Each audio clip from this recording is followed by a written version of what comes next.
Hello and welcome back to the channel. Today I wanted to talk to you about all of the symptoms associated with PCOS that your doctors or at initial glance you probably didn't know. I know that when I was diagnosed with PCOS, I was told, oh, don't worry about it. It only affects your periods being irregular and like if you want to have a baby, so we're just gonna put you on birth control and like that's that. That is the furthest from the truth. Again, going into it, I'm like, oh, okay, like no big deal. I might just have like a few cysts on my ovaries. I might have irregular periods and like, I'm not trying to get pregnant now, so who cares? No. There were so many things happening to my body that I did not correlate with PCOS until more research was established. And now we know there is a plethora of things that will happen. So get a piece of paper, get your coffee, get your pen, because you're gonna want to write all this stuff down. I know a lot of us may have a lot of these things happening to us already and not know that it is correlated with our PCOS. So let's get right into it. The number one thing I want to say is PCOS is basically your endocrine system. It has to do with your hormonal system. And while that might seem like it only will affect a few things, your endocrine system is in charge of a lot of things happening within your body at the same time. And so when that system is disrupted or it's not balanced, it can then therefore affect a lot of different things in our body. So one of the things is your lack of sleep. A lot of us with PCOS have low progesterone levels. I know when I did my Dutch test, which I talk extensively about, I had like nothing, like no progesterone. And so you need progesterone to be able to stay asleep. So since I could remember tossing and turning at night, I don't think I've ever slept through the night ever. Like ever went to bed and then like woke up the next morning. Obviously that affects your quality of life. You feel like you have a foggy brain, but this all has to do because we are lower in those hormones that allow us to not only feel tired, but then be able to actually stay asleep. Before we continue on with this video, I would like to give a huge thank you and shout out to Ana Luisa Jewelry for sponsoring this video. I have worked with Ana Luisa now for, it feels like forever, and they are such a great jewelry company. They are aiming to be a carbon neutral company, which means everything they take out of the environment, they put back in. They have a 365-day money-back guarantee if you're not satisfied with your pieces. And their pieces start as low as $39 and upwards. And it's not like bad quality stuff, as in everything is either gold plated, sterling silver, gold filled. So the pieces last. You guys know I wear their pieces, I swear, every video, and I don't take it off to like exercise, workout, shower, and the jewelry just does not taint. And they are having a Valentine's Day sale on their website right now, which is buy one, get one 40% off, which I feel like I'm gonna buy for like my girlfriends. Like I think if I did that, then I'd buy us all like little friendship earrings or friendship bracelets, because I was trying to think of a good like Galentine's kind of gift, and I think now that I'm talking out loud, this is a good idea. So right now I am wearing a couple of their pieces, which are just stunning. This one is like these beautiful small gems on a gold filled ring. And then this one, look how stunning is that?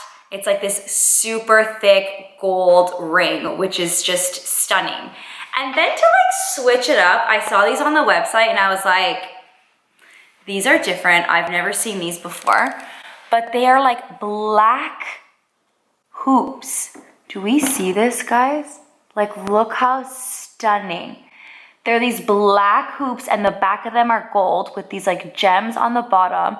Look how cool that makes my ear look. I'm sorry, like not to brag or anything, but these are bomb. Let's get back into the video. The next thing is your mental health. A lot of women with PCOS suffer from anxiety and depression, and this can be a twofold symptoms. Some research suggests that it's because of all of the stressors involved with PCOS that can cause the anxiety and depression, or it could be the hormonal imbalance that could also cause the depression and anxiety. I know for me, when I was first diagnosed and I was going through all of these symptoms, I definitely had a higher increase of anxiety and depression, and I had to actually see a psychologist to help me go through these things, because you end up so fixated on like what you're eating, supplements you're taking, what you can and cannot have. Am I gonna gain weight? My acne is like flaring up, I'm losing my hair, like all of these things were happening and there's no cure for it. Like I couldn't control it. This is when I went off birth control, so I was trying to troubleshoot these things using supplements and diet and lifestyle, and so it just felt like an abundance and at times overwhelming. And when you are in the spiral of like researching and trying to find cures for all these things, it definitely puts you on edge, it makes you irritable. Pair that with not sleeping, it's just a disaster. And also, side note, the anxiety and depression also leads to lack of sleep as well. So a lot of these things are correlated. The next thing are eating disorders. I don't know if this is for everyone, but I know it's quite common with a couple of the women that I have talked to. So if there's multiple women I've talked to with PCOS, with eating disorders, maybe they're correlated. This is off the books because I haven't really researched this, but it's pretty common, I would say, if you are gaining a lot of weight and you don't know why you're gaining that weight, or when you eat just like your friends and your friends don't gain any weight and you gain an excessive amount of weight. These are areas where you're like, oh, well, I'm only eating this, I need to cut down, I need to cut down and cut down. And I feel like when there are so many restrictions that have been pushed onto you by like the healthcare Instagram accounts about how to eat for PCOS and how to live with PCOS, it's definitely a recipe for disaster. You have extreme diet trends like the keto diet, which, you know, are super low in carbohydrates and calories and can make you not feel the greatest. You have people telling you to not eat certain things at all times. You know that when you're eating things, you're gonna gain weight quicker due to your insulin levels versus a regular woman that does not have PCOS. So all these things together definitely created an eating disorder for me. The next thing is acne. A lot of women with PCOS have cystic acne or really bad acne. This is due again to your higher level of androgens and testosterone in your body, which can create the most that's not even a word, inflammatory acne ever. And usually your doctors will either prescribe spiralactone or birth control to help reduce that acne, or they might prescribe like an antibiotic. But just please know these are not long-term fixes. They are just masking kind of procedures, which is fine if that's what you want to do. Like there's nothing wrong with that at all. I did that for years. But just being cognizant that when you get off of your birth control, you will get all of your acne back. Sometimes it comes back worse. It comes back with a vengeance. The next thing is excess hair growth with us ladies. I didn't really have this in the beginning. I had it somewhat, but now it's like tenfold and it's getting worse the older I get. And that is like just growing like really thick, coarse hair in areas that you normally wouldn't see on women. So I'm getting a lot of thick hair growth under my chin, my upper lip, my stomach, my chest, like the lower part of my back, just everywhere really. The next is hair loss or male pattern baldness. This is also due to our testosterone and androgens being higher than they should be. So a lot of us will experience like clumps of hair falling out, your hair getting thinner, your hair getting more brittle.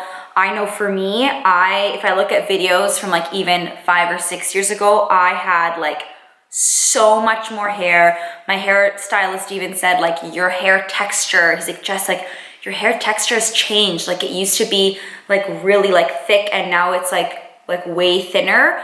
When I shower, like clumps of hair fall out. The next symptom with PCOS to look out for is weight gain. We have higher insulin levels because our other hormones are lower than they should be, so insulin kind of takes over. And saying that, our blood glucose spikes a lot more often and higher than a regular woman's. And also it's harder to lose weight. Your weight is way more stubborn. A lot of us will go to the gym and not lose anything, or diet and not lose anything. Again, this is because our glucose levels are super high. So it's not you, it's your PCOS. should be a shirt. It's not me, it's PCOS. The next thing is chronic inflammation. So you are more susceptible to getting sick more often, staying sick, having autoimmune diseases, which I have a whole video on. There are an array of things that happen with PCOS and inflammation, as well as you have a higher chance of getting diabetes because your insulin levels are so much higher, your resting glucose levels are higher.